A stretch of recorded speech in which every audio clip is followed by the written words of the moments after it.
Gloire à Dieu. Voilà, j'ai beaucoup de joie d'être avec vous pour ces deux réunions. Je sais que le Maître a toujours quelque chose à donner. N'a-t-il pas dit 2 ou 3 unis en mon nom, je suis là au milieu d'eux. S'il est au milieu de nous, c'est pour agir. Où il a été, il a toujours fait. Il n'a jamais regardé à l'apparence, il a toujours regardé au cœur. Le pire comme la pire, le meilleur comme le meilleur, s'il vient avec sincérité, s'il vient avec le cœur, de recevoir ce que seul Dieu peut donner, car il sait ce qu'il te faut, il sait ce que tu as besoin. Lui seul peut pouvoir à ce besoin-là, parce qu'il est trop grand. Aucun homme, aucun père, aucune mère ne pourrait donner ce que ton cœur a besoin. Personne, ça n'existe pas. Un seul peut le faire, c'est Dieu. Dieu avait prévu de donner tout à l'homme, et il donnait tout à l'homme. Et vous savez de quelle façon l'homme a désobéi. Mais en Christ Jésus, Jésus a tout réparé. Jésus a tout répondu. Jésus a tout payé. Il a tout achevé. Et à partir de ce moment-là, aujourd'hui, Dieu peut répondre à tous tes besoins. Que ce soit pour ton corps, que ce soit pour ton âme et pour ton esprit, Jésus peut le faire. Lui seul peut le faire. Il a été envoyé pour recevoir tout pouvoir dans le ciel comme sur la terre pour toi. Pour toi. Tu as besoin d'être béni, on ne peut pas vivre sans être béni, c'est pas possible. Écoutez, on ne peut pas vivre sans être béni. Nous sommes dans un monde terrible, un monde très très dur, un monde atroce. Les temps sont devenus mauvais, ils sont devenus aussi très courts. Nous ne savons pas ce que demain peut enfanter. On ne le sait pas.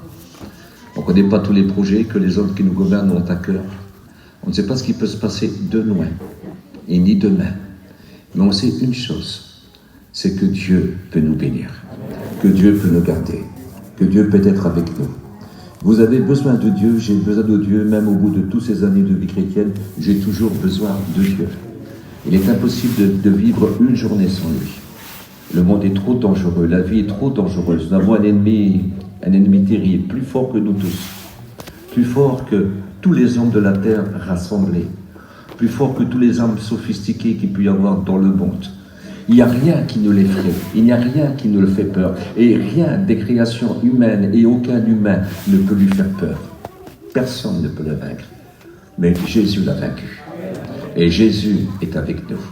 Jésus désire nous bénir, désire nous garder et nous protéger. On a besoin de regarder à lui. C'est le moment d'être sérieux. C'est le moment de penser réellement que nous avons besoin de Dieu. Je ne sais pas si tout le monde est converti, je ne le pense pas. Je crois que véritablement Dieu veut que tout le monde soit converti parce qu'il voudrait bénir tout le monde. Il voudrait donner à tous, absolument à tous. Tu as besoin de recevoir ce que Dieu seul peut te donner. Ce n'est pas possible autrement.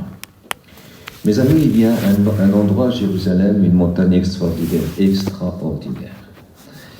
À mesure que la théologie augmente, à mesure que la connaissance augmente, selon ce que la parole de Dieu dit, qu'à la fin la connaissance augmentera. Nous savons beaucoup de choses qu'on connaissait il y a 100 ans en arrière, c'est vrai, parce que l'épreuve nous est montrée aujourd'hui, des choses qui ont été écrites il y a 2000 ans et qui se sont réalisées. Donc la connaissance a augmenté énormément. Ce que je voudrais essayer de vous faire réaliser que sur une des montagnes de Moria, montagne extraordinaire, Dieu a parlé. Dieu a parlé par la bouche d'Abraham en disant « Jéhovah Jireh », c'est-à-dire la montagne de Dieu. Dieu se pourvoira. Le texte original, la pensée originale en hébreu, c'est que Dieu verra, Dieu acceptera et Dieu donnera. C'est formidable, c'est extraordinaire. Écoutez, vous connaissez toute cette histoire de Genèse chapitre 22 quand on parle d'Abraham et de son fils qu'il offre. Dieu n'a pas permis qu'il offre, il ne voulait pas, mais simplement il a sondé de façon particulière Abraham pour nous parler aujourd'hui, afin que nous réalisons que celui qui a de la foi en Dieu, la foi n'est pas vaine. La Bible dit qu'il ne fut pas justifié par ses œuvres, il fut justifié par sa foi, parce que c'est la foi qui fait nos œuvres. Écoutez, l'homme qui n'aurait pas d'œuvre en Dieu, c'est comme une homme qui n'a pas de corps. Alors elle n'a pas d'œuvre, c'est ce que dit Jacques. C'est ce que dit la Bible. C'est comme un homme qui n'a pas d'âme, et qui n'a pas de corps, un corps sans âme, il est mort. Il ne sert à rien, absolument à rien. La foi est quelque chose de particulier. Et Abraham avait de la foi. Il savait que s'il aurait même offert son fils en sacrifice, que Dieu l'aurait ressuscité, parce que Dieu avait fait des promesses envers ce fils en disant qu'une postérité bénie viendrait de ce fils-là. Il le savait, de cette postérité bénie devrait venir donc le Sauveur Jésus. Puis il pensait véritablement qu'il serait béni. Mais Dieu n'a pas voulu de son fils. Il dit non, ne touche pas à ton fils. Ne touche pas à ton fils. Mais lui va offrir sur la montagne quelque chose de merveilleux, son fils béni. Le Fils de Dieu. Celui qu'on appelle Dieu. Dieu l'appelle Dieu. Dieu lui dit, oh Dieu, ton Dieu, t'a donné, t'a établi, t'a oint, t'a assis. Et puis il dit, toi Seigneur, il dit à son fils. Il l'appelle Seigneur. Au commencement, tu créas les cieux et la terre. Voilà ce qu'il dit de son fils. Ce fils est béni, ce fils béni. Ce fils qui apporte la vie, véritablement la véritable vie. La vie qui vaut la peine d'être vécue. La vie qui vaut la peine d'être vécue. Même s'il y a là quelques vicissitudes, même s'il y a là quelques soucis, nous avons tous des soucis, mais nous vivons dans une espérance extraordinaire. Extraordinaire. Dieu a tant aimé le monde, vous le savez très bien, qu'il a donné son Fils, afin que quiconque croit en lui ne périsse point, mais qu'il ait la vie éternelle. Et nous avons cette assurance, car nous l'avons expérimenté. Oui, il existe. Dieu existe. Son Fils existe. Ce n'est pas une légende, ce n'est pas un mythe, c'est réel. Dieu existe. Dieu existe. Et son Fils est vivant. Son Fils existe. Et il a promis d'être ici. Il est avec nous ici. Ici. Oh, quelle montagne exceptionnelle. Quelle montagne merveilleuse que ce mont-là. Oh, certains penseraient que l'endroit même serait où l'endroit où le temple a été construit. Mais ce n'est pas réalité, ce n'est pas véritablement la réalité. Vous savez pourquoi? Parce que Abraham a dit ces mots et Jésus a dit ces mots. Abraham a vu mon jour. Et il a tressailli de joie. Bien sûr, ce n'est pas son fils. Mais dans un buisson juste à côté, un bélier, c'est-à-dire la brebis royale, l'agneau royal. Un bélier était pris par les ronces, par les épines. Et il a pris ce bélier-là, puis il l'a sacrifié à la place de son fils. Et on pense véritablement que c'est à Golgotha, la plus petite colline, la plus importante, celle qui ressemble à un trône, celle où il est facile d'accessibilité, celle où il est possible de s'approcher rapidement. C'est-à-dire que sur cette montagne-là, Christ a fait cette promesse. Quand je serai élevé, j'attirerai tous les hommes en moi. Absolument tous, tous, tous. C'est-à-dire, qui que tu sois et quoi que tu aies fait, pour toi, il y a une place. Une place est réservée. Tu as le droit d'être sauvé.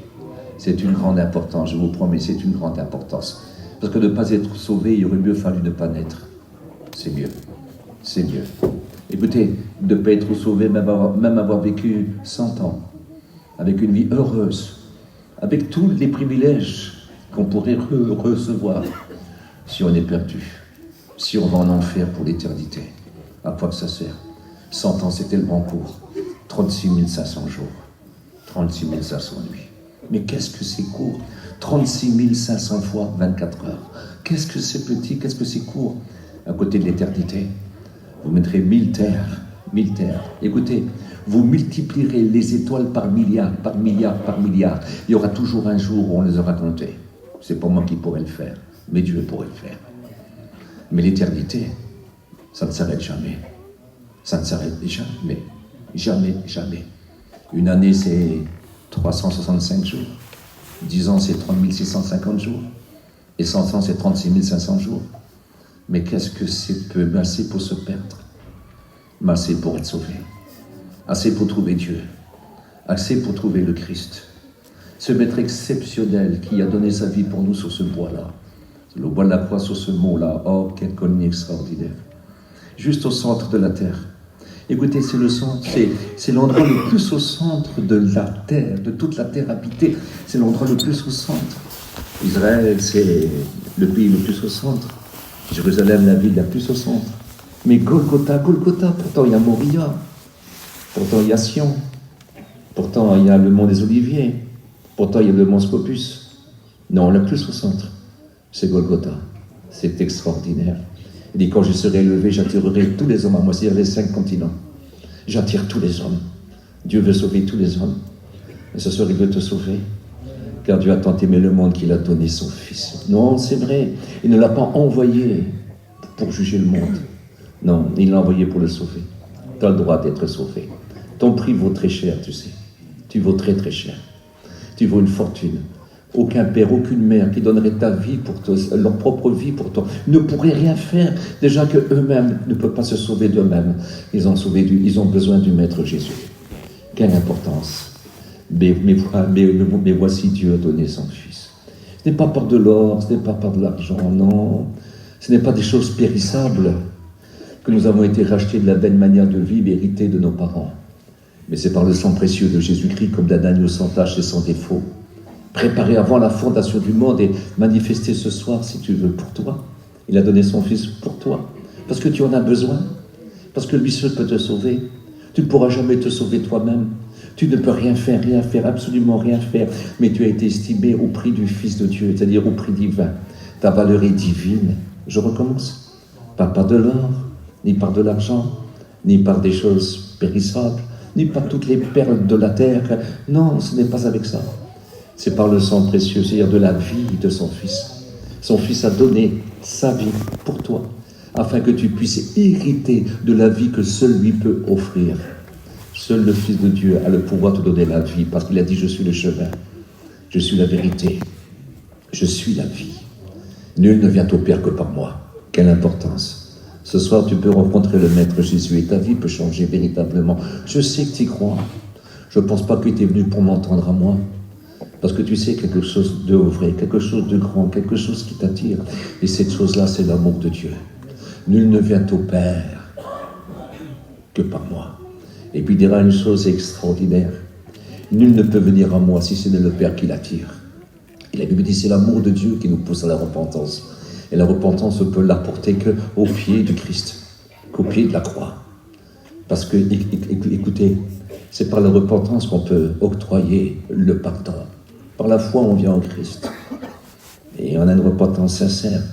D'avoir péché devant Dieu, d'avoir fait du mal, d'avoir menti, d'avoir triché. Écoutez, sur la vaine manière de vivre que nous avons hérité de nos parents.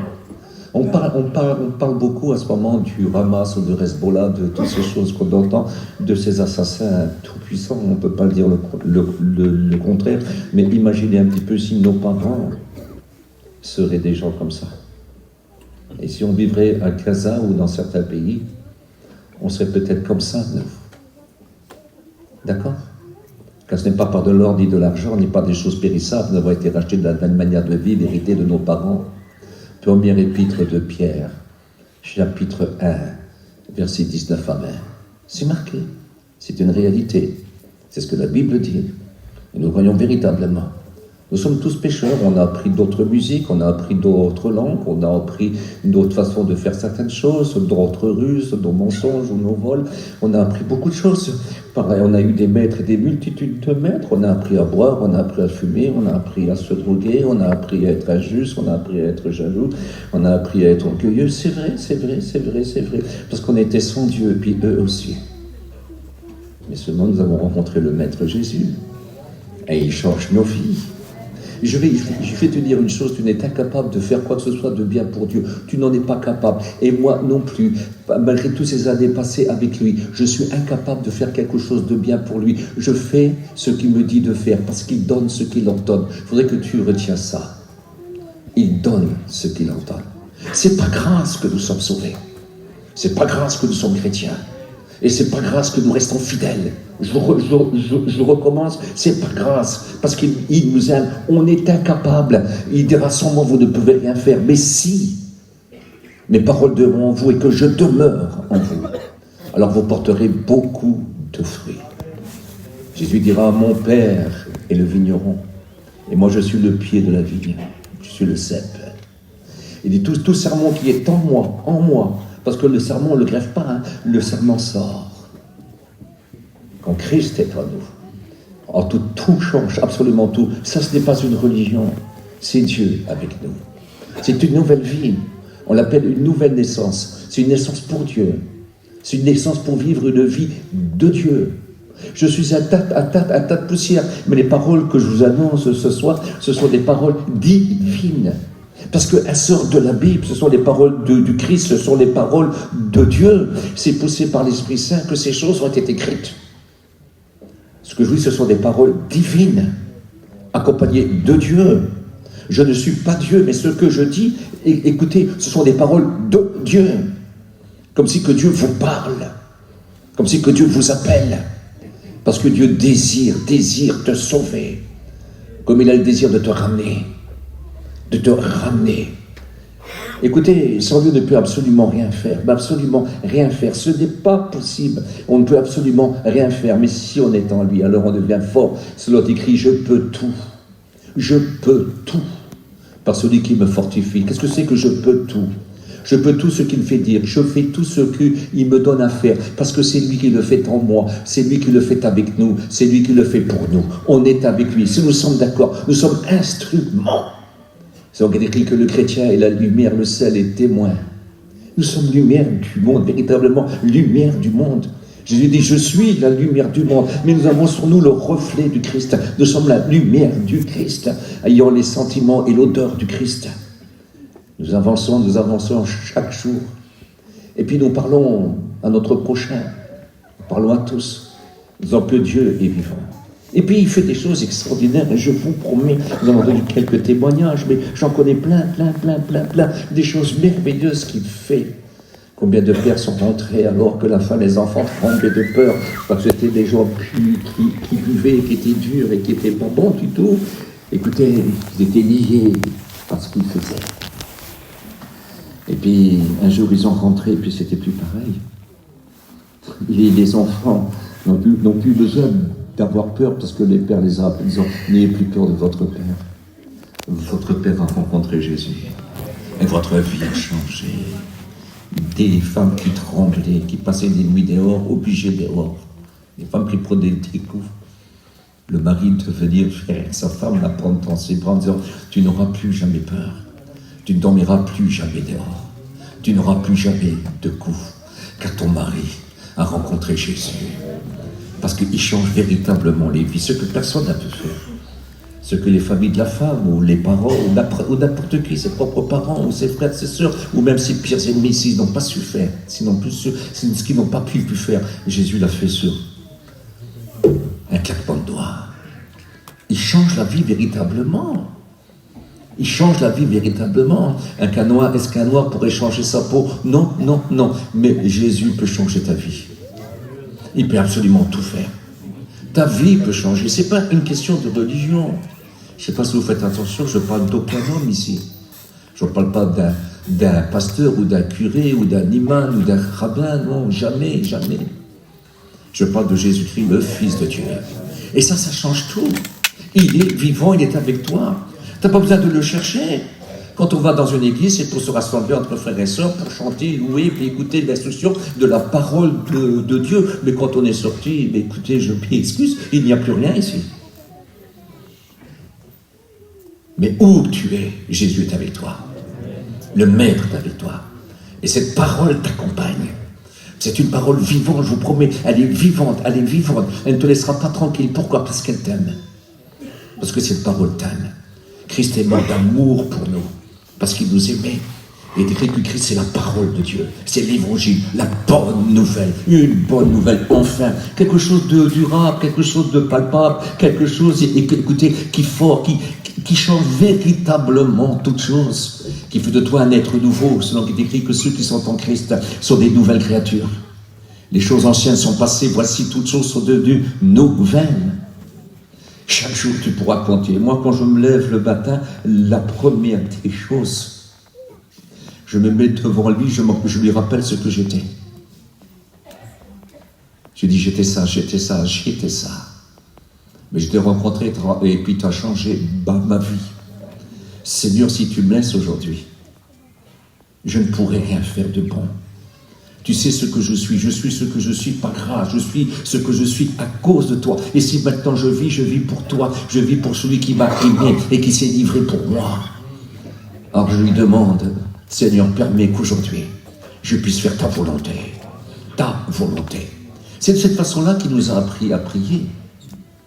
Quand je lis dans Matthieu 6, la prière sacerdotale, et quand il apprend à ses disciples à prier, il dit, vous, quand vous priez, ne multipliez pas les vaines paroles comme les inconvertis qui croient qu'à force de paroles, il sera exaucé. Non, vous vous dites, notre Père qui est aux cieux. On a un Père. Vous savez, il nous est dit, et puis c'est le maître qui dira ces mots, celui qui n'a pas soin des siens, il le fait dire par l'apôtre Paul, celui qui n'a pas soin des siens, principalement ceux de sa famille, il est pur qu'un infidèle, il a renié la foi, mais lui quand il est notre père, il est fidèle. C'est ce qu'il dit, toi tu ne demeureras pas fidèle, mais moi je demeure fidèle, car Dieu ne peut se renier lui-même. Dieu ne se renie pas, Dieu demeure fidèle. C'est bien qu'elle dit, si quelqu'un parmi vous a péché, il a un avocat auprès du Père. Jésus-Christ le juste qui intercède lui-même pour lui étant une victime expiatoire, mais pas seulement pour lui, mais pour le monde entier, pour les péchés du monde entier, c'est-à-dire n'importe quel converti sur toute la terre, même des criminels, les pires criminels, peuvent se convertir et être sauvés, parce qu'ils sont changés, transformés. N'importe quel homme, n'importe quelle femme, qu'importe le mal qu'elle a pu faire ou le mal qu'il a pu faire peut être pardonné parce qu'il est transformé, il change sa vie, il n'améliore pas sa vie, il la change. Ce sont des nouvelles créatures. Les choses anciennes sont passées, toutes choses sont devenues nouvelles. Quelle importance! Ce n'est pas des ordres que je vous donnerai ce soir. Je n'ai pas d'ordre à vous donner. Je n'ai pas d'ordre. Je peux pas te dire, fais ça, fais ça, fais ça, fais ça. Non, je ne peux pas te dire ça. Je ne peux pas te dire, ne fais plus ça, ne fais plus ça, ne fais plus ça. Je ne peux pas te dire ça, moi. Mais simplement te dire que si tu viens à lui ou si tu reviens à lui, si tu lui demandes pardon, si tu es repentant véritablement, lui, il donne ce qu'il ordonne. Il te rendra capable d'une alliance plus excellente. Notre capacité ne vient pas de Dieu. Elle veut dire, notre capacité ne vient pas de nous. Elle vient de Dieu, selon qu'il est écrit. Il nous a rendu capables d'une alliance plus excellente. Tu n'es pas capable. Ce n'est pas les ordres que je vais te donner. Ce n'est pas des ordres, ne fume plus, ne bois plus, ne te drogue plus. Non, non. Jésus peut te libérer. Jésus te libère. Je ne veux pas te dire ne mens plus, ne triche plus, ne frôle plus, ne frappe plus. Je ne veux pas te dire ça. Je veux dire Jésus peut te libérer. Il peut te rendre bon, il peut te rendre juste, il peut te rendre amour. Il peut changer ta vie. Il ne faut pas que l'évangile soit voilé. Il ne faut pas que l'évangile soit faussé. Non, Jésus dit sans moi vous ne pouvez rien faire. Rien faire. Et voyez-vous, il y a un secret. Dans tout ça, il y a un secret. C'est l'aimer. C'est l'amour de Dieu. Il dit tu aimeras Éternel de tout ton cœur, de toute ta force, de toute ton âme, de toute ta pensée, de tous tes rêves en un mot, de tous tes projets en un mot, de toute ta force, même si tu n'en as pas beaucoup, il nous avait dit que tu sois fort. Il dit c'est moi qui est fort. Vous savez, quand il me prend la main, il pourrait avoir 1 milliard de démons devant moi et le diable lui-même, je n'ai rien à craindre. J'ai sa main dans sa main, j'ai ma main dans sa main. Et ça, c'est important. C'est lui le fort. Ce n'est pas en te jugeant, ce n'est pas en te condamnant, ce n'est pas en te prenant pour rien, ce n'est pas en disant que tu vaux rien. Non, non, ce n'est pas de cette façon-là, ce n'est pas de cette façon-là, en te disant viens à Jésus-Christ et tu marcheras dignement. Il changera ta vie.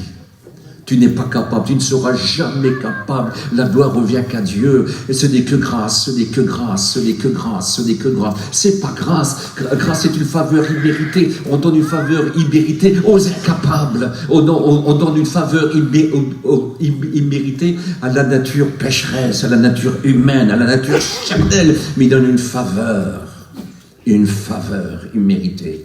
Il fait grâce. Il change véritablement l'âme, l'esprit, le corps. Il agit sur ces 3 parties d'une façon merveilleuse, merveilleuse. Ce soir, ta vie peut changer. Voudrais-tu changer? Voudrais-tu le rencontrer? Parce que de toi, moi, et je sais que tu crois qu'il existe, de toi, moi, vu qu'il existe, ça serait trop bête de passer à côté. Ça serait trop bête. Tu sais pourquoi? Parce qu'il est écrit ceci. Après avoir entendu, ils n'ont pas cherché. Ils sont donc inexcusables. Tu te rends compte? Inexcusable. Parce que je vais te dire une chose, et je le demande souvent quand je fais une croisade d'évangélisation, demandez un signe. Il est vivant. Mais dites-le avec vérité. Quand je lis dans 2 Chroniques, chapitre 4, à partir du verset 9, je me souviens d'un homme qui s'appelle Jabé, qui signifie douleur. C'est un homme qui a souffert énormément. À sa naissance, c'est sa maman qui l'a appelé douleur. Parce qu'elle savait qu'il allait souffrir.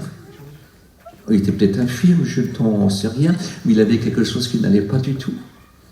Et il a grandi avec une certaine indifférence. C'était le plus considéré de ses frères, certainement le plus vieux.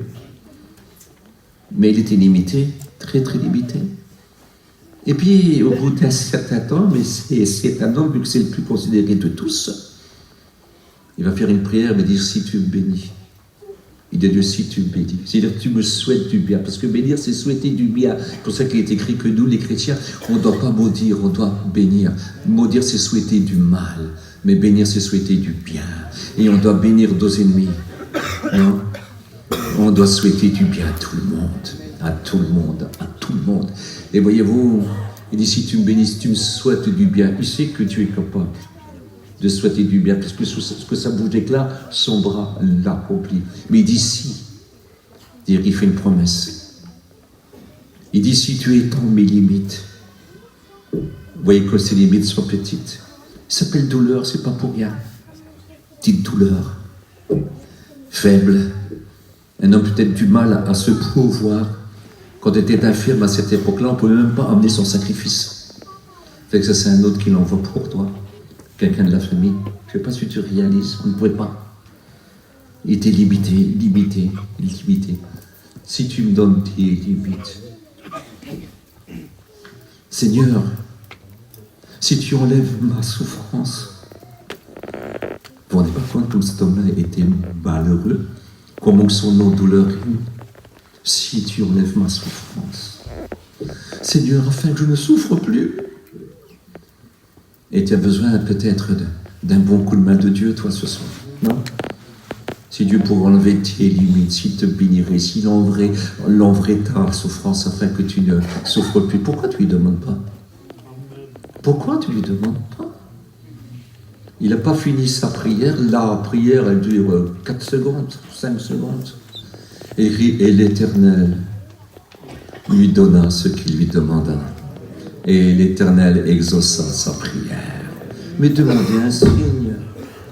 Vous croyez que je me suis converti sans signe, moi? Vous croyez que je ne lui ai pas demandé? Seigneur, si c'est vrai. Si c'est vrai, ben moi aussi je voudrais. Et écoutez, ça n'a pas toujours été simple. Mais je l'ai rencontré. Il a changé ma vie. Il a fait de moi une nouvelle créature. Il a fait de moi un homme nouveau. Et il a fait de moi un témoin du Christ.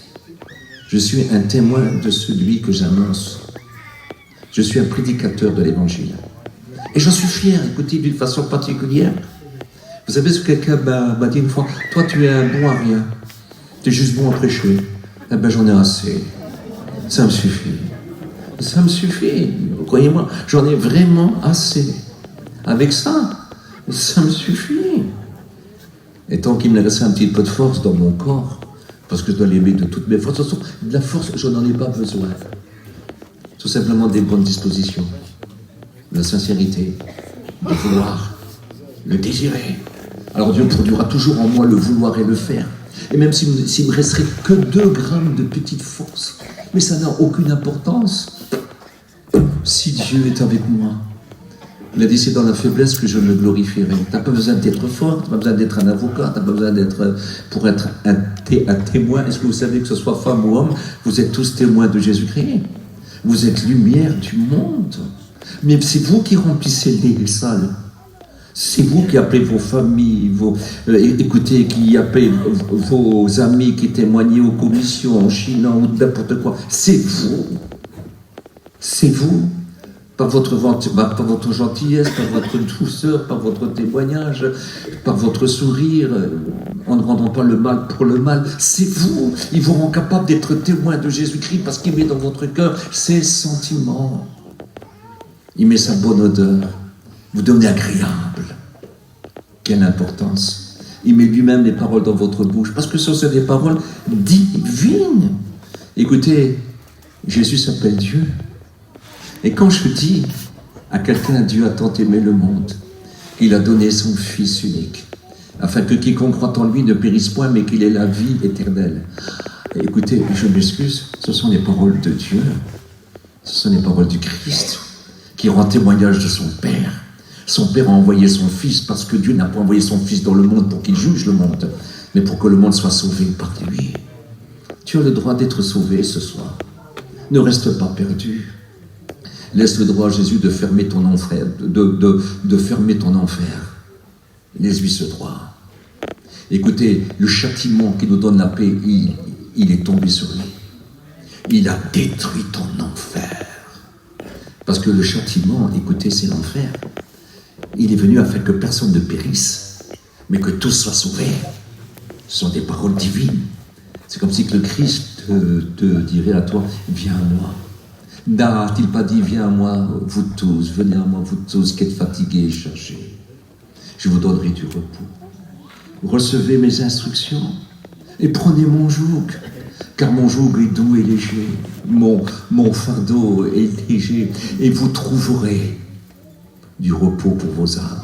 Quelle importance, Matthieu 11, versets 28 à 29. Quelle importance, quelle importance, quelle importance. Ce sont des paroles divines que vous entendez. C'est comme si que Christ, écoutez, sera là et que vous exhorterez, et qui vous exhorterez. Et c'est ce que l'apôtre Paul dit.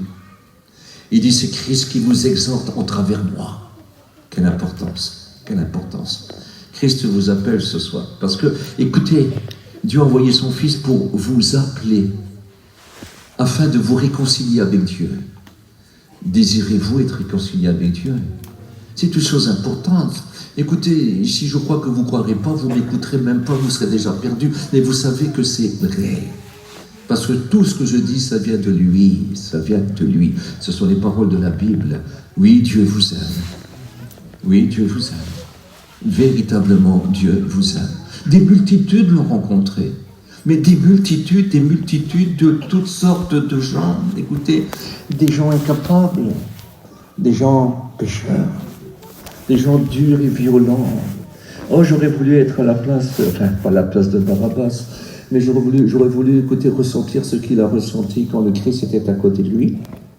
Quand, écoutez, voulant accuser Jésus à tout prix, ne voulait pas chez Jésus, les sacrificateurs, les chefs religieux de cette époque-là, parce que la Bible dit qu'ils étaient méchants, qu'ils étaient cruels, et qu'ils étaient avares, et qu'ils étaient jaloux du Christ. Je ne sais pas si vous réalisez ça. Alors ils auraient bien voulu, ils voulaient à tout prix que Jésus meure. Alors ils vont dire ce qu'on va faire, on va prendre un très grand criminel, le pire de tous. On va prendre Barabbas. Et puis, comme à la Pâque, on avait toujours le droit, écoutez, de libérer quelqu'un. Écoutez, alors on prenait, qui voulez-vous choisir? Jésus ou Barabbas? Oui, mais ici, s'est passé une chose. C'est que ce tribunal a été fait en pleine nuit. Et puis, tous des traîtres, tous des gens qui ne voulaient pas de Jésus s'est mélangé à la foule et forcé la foule à choisir Barabbas.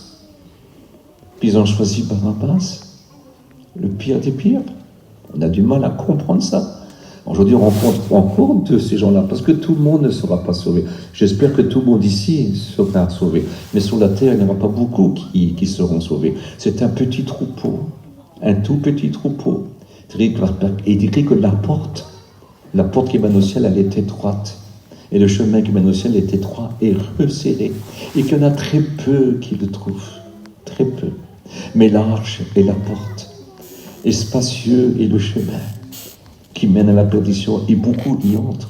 J'espère que vous tous vous avez une intelligence extraordinaire d'avoir venu ce soir et tous les autres jours, et que vous viendrez encore pour croire dans ces mots, parce que ce sont des mots vrais. Et vous le ressentez au plus profond de vos cœurs, que ce que vous écoutez est vrai, et que Dieu vous aime véritablement. Écoutez, il n'y aura pas beaucoup de sauvés, mais vous pouvez vous sauver.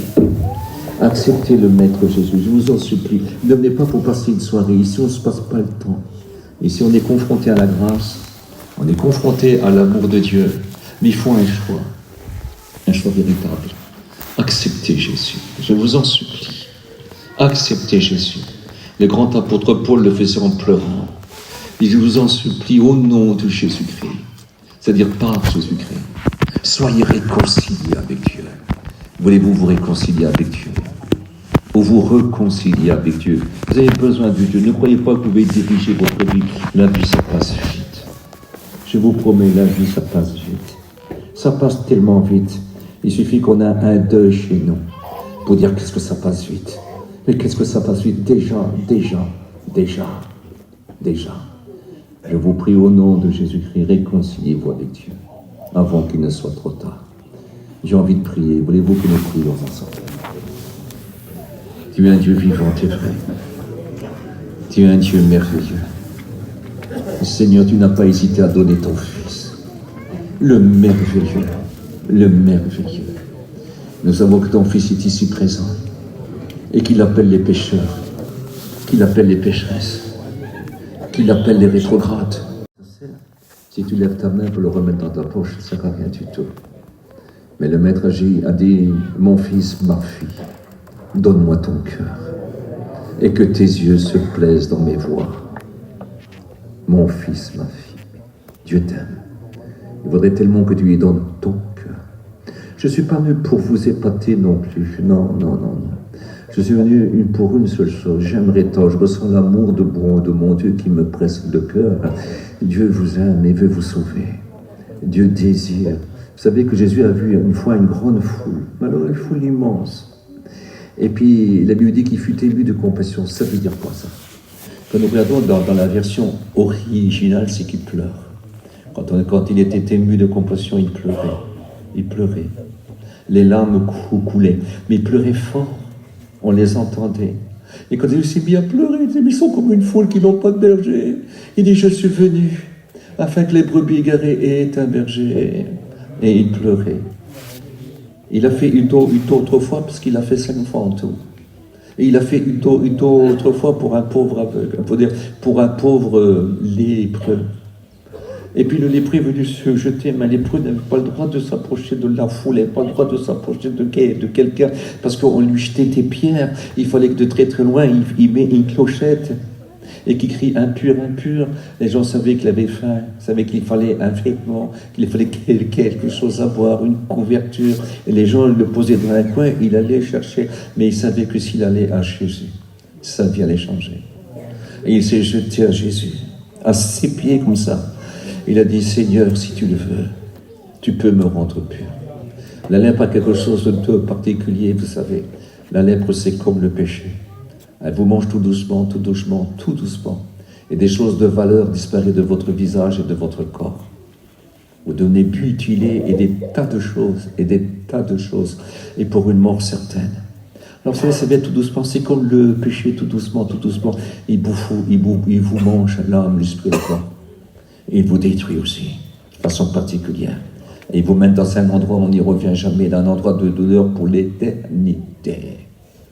Mais il s'est jeté au pied de celui qui sauve. Je ne sais pas ce qu'il a fait pour être un lépreux, je ne sais pas. Ça peut être un très très grand pécheur, mais il sait que le libérateur passe. Il sait que le sauveur passe. Il sait. Écoutez, toutes ces foules qui étaient là, surtout ceux de Capernaum, n'étaient pas ceux qui se convertissaient très très facilement. D'abord, cette ville était maudite. C'était souvent des autres qui étaient convertis là. Ou alors très très peu, comme la fille de Jairus, comme ce lépreux-là, et puis d'autres. Mais très très peu. Mais souvent, c'est les gens qui venaient de partout, puis les guérissaient tous. Mais pas forcément de Capernaum, ils le voyaient. Et ils avaient du mal à croire en lui. On a du mal à croire ça, on a du mal à comprendre ça. Et puis, le Seigneur s'est mis à pleurer devant lui. Et puis, il l'a touché, il pouvait dire un mot. Non, il l'a touché son visage, en pleurant, en disant, je le veux, sois pur. Et peut-être tu te sens impur par ton péché. Oui, il y a des péchés qui sont très sales. De toute façon, tous les péchés sont sales. Le plus petit est sale. Il souille l'âme, l'esprit et le corps. Le plus petit. Et peut-être tes péchés sont très nombreux. Peut-être tu es très sale dans ta personne. Ta vie, personne ne la connaît, mais toi, tu la connais. Les plus proches de toi ne savent pas ce que ta vie est faite en cachette. Mais le Seigneur peut te pardonner. Le Seigneur t'aime. Le Seigneur t'aime. Le Seigneur t'aime. Véritablement. Il voudrait faire quelque chose pour toi ce soir. Et il le toucha, je le veux, sois pur. Écoutez, s'il ne le purifie pas là, écoutez, le lépreux est lapidé. Jésus est considéré comme impur. Mais il a eu confiance en Dieu. Oh, quelle chance, quelle grâce pour lui qu'il a cru en ce Maître Jésus. Il fut instantanément purifié. Et ça devait se voir. Hein. C'est-à-dire, s'il manque un nez, le nez est revenu. S'il manque un bout d'oreille, l'oreille est complète. S'il manque un morceau de lèvre, écoutez, un lépreux, c'était ça. S'il manque des doigts, ils reviennent. Autrement, ils auraient dit, on ne sait pas. Mais là, tout est purifié. Tout est purifié. Et voilà ce qu'il veut faire avec ton péché ce soir. Voilà ce qu'il veut faire avec toi. Vas-tu lui dire non ce soir? Ne fais pas ça. Ne fais pas ça, parce que c'est la chose la plus urgente que tu as besoin. Le pardon de tes fautes. Il faut que ta vie change. Il faut que ta vie change. Tu as l'occasion aujourd'hui. Toi, tu sais que c'est vrai. Tu as tout simplement besoin de lui dire oui. Écoutez, tu as beau te prosterner à ses pieds, avec dans ton âme, dans ton esprit, quand le cœur se prosterne. C'est comme si toute ta vie se prosterne. Est-ce que tu réalises? Alors j'aimerais que vous baissiez tous les regards. Je ne vais pas vous demander de lever votre main ni de vous lever à votre place. Mais tout simplement, on va rester un petit peu en silence. Pas très longtemps. Il ne faut pas longtemps pour être sauvé. Hein. Pas longtemps pour être béni. Souvenez-vous de Jabé. Hein. Quelques secondes. Quelques secondes. Souvenez-vous du lépreux. Si tu veux, tu peux me rendre pur. Si tu veux. Si tu veux. Il peut le faire. Et dans votre cœur, faites la paix, s'il vous plaît. Dites-lui, Jésus, révèle-toi en moi. Jésus, fais-toi connaître en moi. Jésus, exauce-moi. Demandez quelque chose, demandez-lui quelque chose, il existe. Il est vivant. Il est mort pour vous, il est ressuscité pour vous. Il est mort pour pouvoir vous bénir, alors il est ressuscité pour vous bénir. Très important. Très important. Faites la paix. Jésus, je t'aime, Jésus. Dites-lui, Jésus, je t'aime, Jésus. Pardon, Jésus. La repentance, ça serait à refaire, je ne referai plus. Ça serait à refaire, j'aurais jamais fait ça. Ça serait à refaire, j'aurais jamais fait ça. Ça sera à refaire, Seigneur. Je te demande pardon, pardon. La Bible dit à celui qui est mort et qui nous a délivrés du péché par son sang, pas seulement pardonné, mais délivré. C'est lui qui libère du péché, qui casse le pouvoir du péché dans notre vie. C'est lui. Les choses anciennes sont passées, toutes choses sont devenues nouvelles en lui.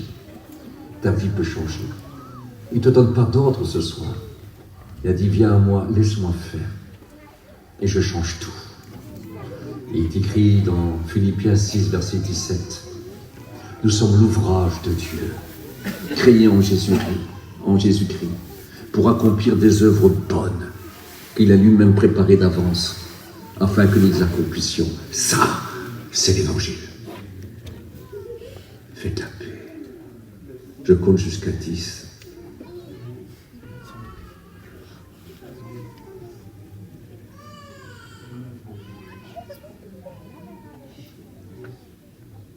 Amen. C'est assez pour être sauvé? Moi, j'ai été sauvé à la première seconde. Et ça fait une journée, ça fait un mois, ça fait un an, ça fait 10 ans, ça fait 20 ans, ça fait 30 ans, ça fait 40 ans, ça fait 50 ans. Voilà ce qu'il fait. Voilà ce qu'il fait. À la seconde même. Que Dieu vous bénisse. Je voudrais prier pour les malades, si vous le voulez. Et je vais simplement demander à ceux qui souffrent dans leur corps de se lever à leur place et je prie pour eux, afin que le Seigneur les guérisse. J'ai une confiance en Dieu. Levez-vous, quelle que soit votre maladie, les petites comme les grandes. Et les petites qu'on garde 50 ans, ça devient vraiment des grandes maladies. Les plus petites comme les plus grandes, c'est pareil. Ne restez pas dans ces choses. Croyez dans le Maître. N'a-t-il pas dit qu'il est toujours le même hier, aujourd'hui, éternellement? Si vous l'aurez rencontré il y a 2000 ans, vous aurez dit, Seigneur, j'ai ça, tu me guéris. Mais il t'aurait dit oui. Il est toujours le même. Et vous savez ce qu'il disait, qu'il en soit fait selon ta foi. Crois que Dieu t'aime. Ce qui me donne de la foi en Dieu, moi, c'est que je sais que Dieu m'aime. Moi, j'aime les enfants. Et tout ce que j'ai, c'est pour eux. Tout ce que je peux faire, tout ce que je suis capable de faire, je le fais pour eux. Parce que je les aime.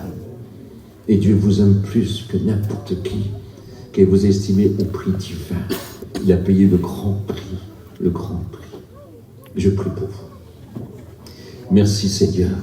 Merci pour ta parole.